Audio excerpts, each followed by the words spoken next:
everyone. Welcome back to all my listeners. This is episode 8 in season 11. Today is Wednesday, February 21st, 2024. My name is Sonal Patel, and this is the Paint the Medical Picture podcast series. All right, you guys. So today's Newsworthy features my new spotlight series on my guests. And I roll that red carpet out once again and shine my spotlight on Beth Schleeper's expertise. And of course, our entire conversation together provides plenty of trusty tips and wise words. Let's get into it. All right. I wanted to welcome my return guest, Beth Schleeper, for episode 8 in season 11. I am so happy to welcome Beth Schleeper once again from Advanced Coding Services. Beth, so good to see you here. I'm excited to be back. Thank you so much. Yeah, absolutely. You know, we had such a great conversation a couple weeks ago on your experience from the past, on your journey, right? And I really wanted to bring you back so we could hear more about your expertise, right? And we had ended our session last time together on change in healthcare is always constant. Right. And I wanted us to end our conversation because I wanted to bring you back to continue for more, because you really hit the nail on the head with that ending, right? Change is definitely a constant in healthcare. And I know you and I know very, very well that we are inundated with change here, time and time again. And of course, that's been well past the pandemic that we all had to endure for the past 3 years, right? We went through change after change after change, what seemed like every 3 days during that pandemic, right? With all of the CPT code changes, the guideline changes, the temporary fixes, everything that we had to know and understand, and then provide some of that guidance to our providers, right? So you said that so well last time, that change is always constant. So I'd love to hear your thoughts on what you foresee in 2024, because here we are, it's the new year, and January 1st has already blown by, right? We've already had 1 month, one full month here of new CPT code changes that took effect. So I'd love to hear what you have to say on what is going to be, you know, some buzzworthy things happening. I think that we're still going to, I think, you know, yes, the pandemic is over. Yes, the PHE has ended, thank goodness. But I think that we're still going to see some fallout from those changes. Yeah. You know, suddenly telehealth became a thing. We could do this. And now we like this, and now we don't want to change that. Right. You know, I had a provider who, he's like, you know, I could do telehealth before. Why can't I keep doing it? Well, because the guidelines have changed, and that's not how this is going to keep going forward. Right. Like, we need to, it's like we forgot how to people. I don't want to say that, but it's almost like we forgot how to people. Like, yes, it was fun to be recluse and stay home in your house and just video chat people. Right. But you're a doctor, and now you need to get back and practice and actually touch people and put your hands on them to see what's wrong with them. It's really hard to diagnose people via telehealth. Yes. You know, think of OBGYNs, like, let's just not go there. You know, that can't be done. Right. No, right. I mean, how are you going to listen to a heartbeat on Skype or Zoom?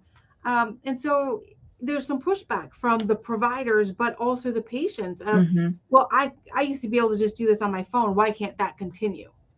Because your insurances or Medicare or Medicaid is not allowing that anymore. So we have to, it's like we have to relearn and readjust to coming back into being with people again. And this is not, you know, healthcare related, but I'm also noticing that we have to relearn how to be people, a polite society. Agreed. We've been raised our entire lives with people and how to behave and manners and etiquette, but it's like the pandemic for 3 years shut in the pandemic, and people have forgotten how to be nice. and that it's not all about you, and there are others, and the Karens and the Brads and Chads of the world. We have to, that's not socially acceptable. We have to learn how to be people again, and to live within a polite society. So how that's impacting healthcare, it's just, I think it's just coming back together as a society. I think that's, for me, that's what I'm seeing, is just coming back to society. And during the pandemic, you could put a code on it. You could put a code on, and it probably got paid without a lot of pushback for medical records and such. That's not happening. Now suddenly we're requesting medical records. We need documentation. Yep. All of that stuff is starting to happen again. A lot of stuff, there was a blind eye turned to, that now the blind eye is opened, and we want medical records, and recoupments are going to start happening. And that's right. You did X, Y, and Z according to that documentation, but that ended May 11th. And here you were doing this June, July, August, and September. That's not acceptable anymore. So that money is now going to be recouped. I think we're going to start seeing some of that. Yeah, I do. Absolutely. Start seeing that the guidelines will now be enforced again. That's right. Wow. Those are some great highlights that you provided. I could not agree with you more. We might be some of the couple of people in the country who are kind of resistant to the telehealth thing continuing to stay, because I do agree with you. It's really, really difficult for our providers to put their hands on us through a telephone or a iPad or any other type of, electronic communication. Yeah, it's really, really hard. So I'm right on board with you there. I don't know how it's going to stay, but I know there's a big push for it to stay. And I do understand for certain things, for certain healthcare issues, it might be more advantageous. I totally see that. Yes. But as you stated, for our OB-GYN types of issues, for our lumps that need to be palpated, they cannot be palpated over a phone. His or her hands cannot be put on us. So in things like that, I think it's a real disservice. And I agree with you that the people skills are totally, they've fallen by the wayside over these past 3 years due to the pandemic. I totally agree. People are very comfortable, very used to just being hermits, and they've forgotten how to communicate with each other, collaborate with each other, have respectful conversations with each other. I agree with you wholeheartedly there. And yeah, in terms of our pushback and our post-payment audits and things that we're seeing based on what happened 3 years ago, you're right. Now we're being hit. Now our providers are being hit with the government payers, with the commercial payers. All of their eyeballs are now on those claims from years past, because now they want to look and see, well, did they really follow our obscure, quickly changing every third day rules? As I said, right? They change their minds every third day. Some of those, and so it's, yeah. Some of the policies changed. I mean, they might have changed 3 times in the same day. Exactly. So depending on when you submitted your claim, whether you were in compliance or not. So it was important. Like, I know I was saying this, and I know I was hearing it being said, be sure that as the new guidance comes out, that you date and timestamp it of when you've gotten it and when it took effect. Because if you're submitting claims based on that guidance, you're going to need this down the road, because at some point this will end, and you're going to need that guidance to show that's how I submitted that claim. And so it's important that we kept those, and I hope people kept them. No. Well, we know that people did not keep them, right? Because all of this advice is now. We are now providing this advice today in 2024, right? Towards the end of 2023, 2024, we all started saying the same thing, that we should have always had a compliance program at play, which we know is very, very deficient throughout our private practice world, right? But this is why we implore you that you need one. because it's to protect yourself, to make sure that you are playing within the set boundaries, right, of what all of the payers are demanding upon you. And, when you follow the guidances and when things change, you want to go ahead internally and document that you're following the standards from the payer that was released on January 1st, 2024. And I have someone on my compliance team who looks every quarter for those changes. And there's been a change made in March 2024 We'll know that now we have to follow, and we will note that in our compliance program. But yes, you're absolutely right. Following and creating your own internal compliance policies, has a much nicer look, when you are in an audit type of situation from the payer, right. Because, our providers need to understand that they will be audited from a payer at some point in their future. It's not if, it's when. It's not if, it's when. That's right. That's our mantra. We always say it time and time again, but absolutely right. And with these changes that happen in healthcare that we've learned about tremendously since we were all hit with the pandemic, I think it's gotten all of us in the world of compliance, a whole lot smarter in terms of providing our opinions and guidance to our providers, that it's just a little bit smarter for you to protect yourselves better, right? By go ahead and documenting when the guidance was issued. And so therefore you're following it as of this particular date. Right. When did we get it, and when did we implement it? And exactly. Here's our documentation, and this shows that we are following that. Exactly right, Beth. Yeah, really, really good points that you made on, what we have to deal with in terms of changes in healthcare, because it is all the time. It's wonderful. All right. So, you know what? I really wanted to talk with you more about what it is that you feel that your strengths are, right? At this particular point in your journey, you are the proud business owner of 2 different companies, right? And, you're celebrated for doing those particular things. So people in my audience want to know more about what your particular expertise is and, what that's all about. So I know I would love to hear some more. I would say probably, I would say it's twofold. It's, those who can do, so I do billing, and those who can't teach, and I still teach. So I can, so I do, and I can't, so I teach. But I love billing. I love educating my providers and talking to them. And I love when they use the codes correctly, because we've talked about them, that their documentation is correct so that when they get audited, they don't get recouped. But for me, it's validating when I see the claims go out and the money comes back and they get to keep that money.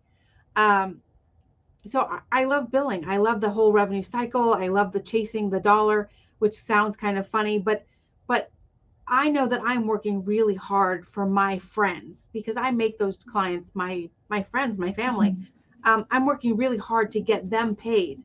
Oh, by the way, I get paid too, because that's what happens. But I love that they're getting their money, and secretly it feeds my soul, because then I'm watching these people who've now become friends and family fulfill and walk out their dream of owning a medical practice, of being a successful pediatrician, a family practitioner, whatever it is that they're doing. I get to sit back and go, I was a piece of that, a very small piece of that, but I got to watch them. I got to go on the journey with them and see them walk that out for themselves. So I love the whole revenue cycle management piece. It's like, it's like putting together the piece of a puzzle. When you get the rejections or the denials, why did that reject? What can I fix? How did it get in there wrong to start with? And how do we fix it? How do we make sure it doesn't go wrong again? The denials, what happened? Where did we have the wrong insurance? Did we have the wrong ID number? Did the patient just not have coverage? Like, what was that? And then knowing how to fix that so we can get the claim back out the door or whatever. But also communicating that to the providers of, hey, you can't put an ampersand in your address. You can't put the hashtag or pound sign when you're talking about, apartment number 2. It's got to be APT2, or you can't put that pound sign. It depends on, your software, but, really just kind of educating them so that the claims go out clean the first time and get paid the first time. Because, if we have denied or rejected claims, that is adding to our days in AR. And so we want to just get it out and paid clean the first time so that we're not having to retouch it. But that way the money, the doctor gets his check usually, because everything's electronic, right? So we usually are getting checks, there are some, I have sent claims on Monday and had checks from Blue Cross on Thursday. Yeah. It's prompt. It just happens. It's just, as long as we're clean, Exactly. that happens that quick. Medicare is on about a 21-day turnaround. And so you're usually getting checks from Medicare once a week, or, you'll trickle in a couple of little ones, but it's usually a 21-day turnaround that, if you see a patient the first week of the month, by the third week of the month, you're getting that check. And Exactly. so we're keeping the cash flow so that the practice can stay open and pay their bills and continue to provide great care to their patients. And so we're sending out bills and getting the money in, but it's a whole process to make sure that it's done clean and it's done the first time. And then do we need to fix it and educate the staff to get it better for the second time, if there has to be a second time. But then I'm really passionate about education. Even as a small child, I loved to learn. I have 14 credentials after my name. I do that for myself because I wanted to learn. And then I'm that weird person that now that I've learned something, I need to take the test to prove I learned what I learned. And that's how I've gotten them. I didn't get them to show off. I didn't get them for any purpose except for my own personal growth so that I could be a better person. When we talk about coding and auditing or compliance, I can't speak about compliance without knowing what compliance is, right? And so I needed to study compliance so I knew what it was. And then, okay, now I know what it is. Let me take the test to make sure I knew what it was. I didn't know what auditing was. I mean, when the auditing credential very first came out years and years and years ago, Shannon DeConda wrote it. I didn't, and it suddenly was this thing, learn about medical auditing. I'm like, what is that? That sounds way cool. I had to take the class to learn what auditing was. And I was like, oh, this is very investigative. I love that. And so I took the exam to make sure I learned what I learned. And so I have that credential. But I do that so that I continue to grow. Any credential I have, I can teach the class or the course. And I love to do that. But I do that because as much as I love to grow, I love to watch others grow.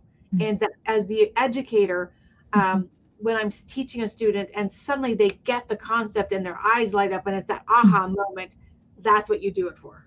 Not the accolades, not the, hey, Beth, thanks for doing this. No, it's that moment that I saw your eyes light up, that you got that concept and you immediately knew what you were doing. And then those students, as soon as they get that moment, the rest of the class is cake. They just, they breeze through it. It's amazing. Wow, Beth, incredible. Yeah, absolutely. You, I believe, touched on the art of billing, right? Yes. It really does take finesse and nuance, attention to detail to, send those claims out correctly the first time. Right. Because, in this really scrutinous landscape of healthcare that we're in, it's really, really fundamental to get those claims out correctly the first time, because like you said, and I agree with you, claims are being paid promptly because everything is electronic, right? So the payer, be it commercial, be it government, be it whoever, they are only looking at those claims and paying those claim forms promptly. There's nobody looking at documentation. No. right? And our providers, therefore, forget that it's twofold. What they're doing has to be supported in claims Right. and in documentation.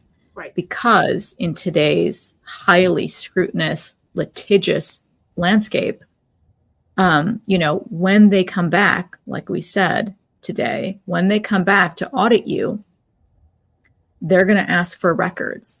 And those records have to match, have to reflect, have to be appropriately supportive of those claims that you pushed out the door and you got paid on, promptly within 2 to 3 weeks, right? So it really is an art to billing things correctly. And it is, I agree with you. I was a biller myself once upon a time.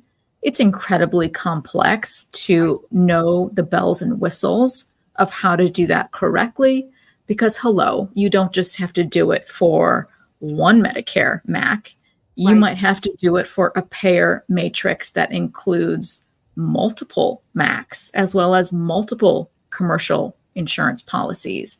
So it really is artful, the amount of knowledge that you have to have ready at your fingertips, right? To be able to push claims out correctly the first time. So I love that you've stressed that is your area of expertise, because it's not as simple as just, owning a billing company and then pushing those claims out and yay, everybody's happy because you get paid promptly in 2 to 3 weeks. No.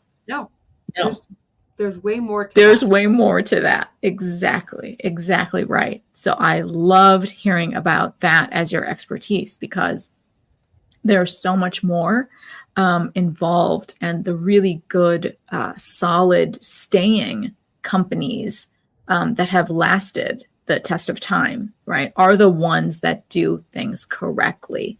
They understand the bells and whistles of the complexity of what goes on in healthcare. It's not as easy as just typing in those 5 keystrokes, right? And, that's the CPT code. That's the HCPCS code. There's the modifier, and I'm done. No, there's so much more to the billing side of things, and it is an art. Totally agree with you. Totally agree. I have a previous client who hired the office manager's daughter to do the billing. Okay. Well, she can do it. Okay. Don't call me in 6 months. Yeah, I've worked with many a practice that are like that they hire their wife or their daughter or whoever they know to do the billing, and they think it's easy. Lo and behold, because it's easy, it's my family, they can do it. They don't understand the greater understanding of it all, right? It is their business, it's their finances, it's their right? Cash flow. It's their cash flow, right? Right. And so you really do want to understand that and get the right people in to help make sure that your, financial footprint is correct the first time, because then there's a lot of cleanup in the back end of things that perhaps your wife or your kid won't know what to do in those types of, highly structured situations that may come down the line, which I talk about a lot on my podcast, right, in terms of post-payment appeals and recoupment situations and all of that that's involved, which is a lot more. There's a lot more that wife or that kid have to understand on how to solve that situation swiftly, to help protect that practice. They have to know the language to speak. Yeah. When you're talking to an insurance company, if you're on, if you're talking to, a big payer and you're like, I don't know what I'm doing. Right. That's going to be a flag. Not a good look. Right. This little medical record request suddenly became an audit, right? Yeah. Right. So you have to know the words to say and how to talk to them using the right words. Exactly. So that you're not making the mess bigger for yourself. Exactly right. That's so well said, right? We have to know how to communicate. We have to be able to speak the same language as these healthcare payors speak. Because if you don't, that's absolutely true. You're just, flagging your practice Right. by doing that, by stating that you don't understand. I'm the Then that, village. I have no idea what I'm doing. right. That's not a flag Yeah, at all. that's not right. Come on. Exactly. Wow. Yeah, so that's really really great experience and insights that you've provided based on your expertise. Right, this is again advice and opinion that people can take away. Right, that there really is greatness to be had when you work with the right players. Right, you have to get the right people on your team who understand the reimbursement cycle, who understand all of that expertise, because that's needed for practices to survive. They have to understand what their bottom line is and keep that cash flow flowing appropriately. Right. Yeah. Yeah. You want to make sure that, it's your cash flow. They know that because if their claims are not going out cleanly, they're not coming back paid. Right. There's only 6-8 weeks before that becomes a stoppage, and right. now we have no money coming, and then it takes a few weeks to get that going. But you don't want to get to the point where you're just trickling in money, because then you have payroll, you have overhead that you still have to meet, and I don't understand. This has always baffled me that providers, just like we talked about, my wife, my daughter, my son, my whomever, it's billing. It's just data entry. They can plug in, they can pound the keyboard and put in the codes and send it out. And then they wonder why they're not getting your money in, because it's not just data entry. Exactly right. There's a whole art to it. It's absolute facts. You're absolutely correct. And like I've stated, there's been so many practices that I know that simply are forced to utilize their family. I don't know why they've chosen it that way, but that gets you into trouble. Right. My suspicion is probably poor budgeting. Yeah. That would be my guess, is probably, or lack of budgeting. Yeah. I think it's a budget issue. Exactly. Yeah. It's really, really important that you get the right people helping support you. Absolutely. Absolutely. That's a great takeaway, right? You have to get the right people who can help you understand what your service lines are, right?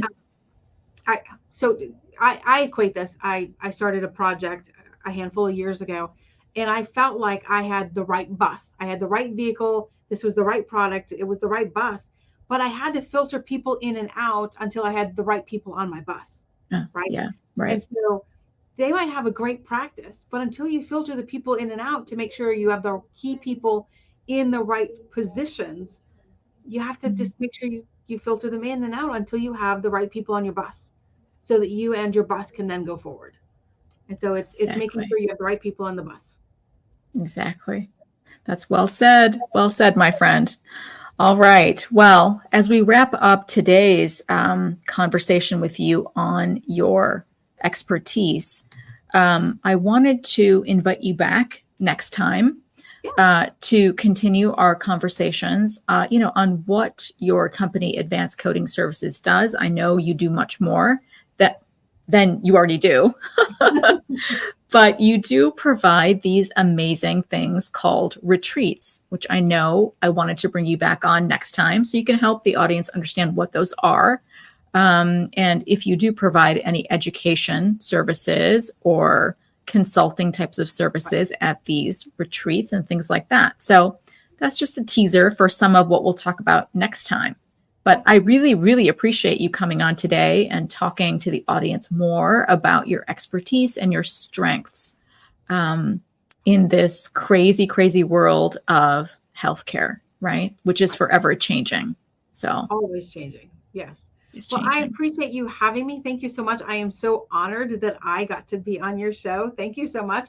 And I just want to say thank you so much for for just making sure that education gets out there, that some people just don't know where to go, but they find your podcast, or they are devout listeners to your podcast, which is absolutely amazing. And that's just, like Brian said, get that education out there. You might say That's the right. same thing that I say, but your voice is different. Your speech pattern is different, which just might ring a bell for somebody that didn't for me. And so I say thank you and keep going. You're doing a great job, and I am so honored and proud to say you're my friend. Oh, thanks so much, my friend. Thanks, Beth. I will see you next time. All right. Have a good one. Bye-bye. Bye-bye. So that wraps up today's episode. And as always, I appreciate you guys diving into today with me. If you want more information from me, please go ahead and follow me on LinkedIn. I'll leave links to everything in the show notes below. Now, don't forget, you guys, remember to catch my LinkedIn live broadcast this Friday with Betty Hovey on our Compliance Capers Fireside Chat. And we're going to be talking about another favorable OIG advisory opinion. And you can also watch it on my YouTube channel for Paint the Medical Picture. I wish you guys all an amazing and very, very happy week ahead. Thank you so much for listening in on today's very special episode. And I hope every week with me brings you closer to helping your providers paint a masterpiece. See you next Wednesday.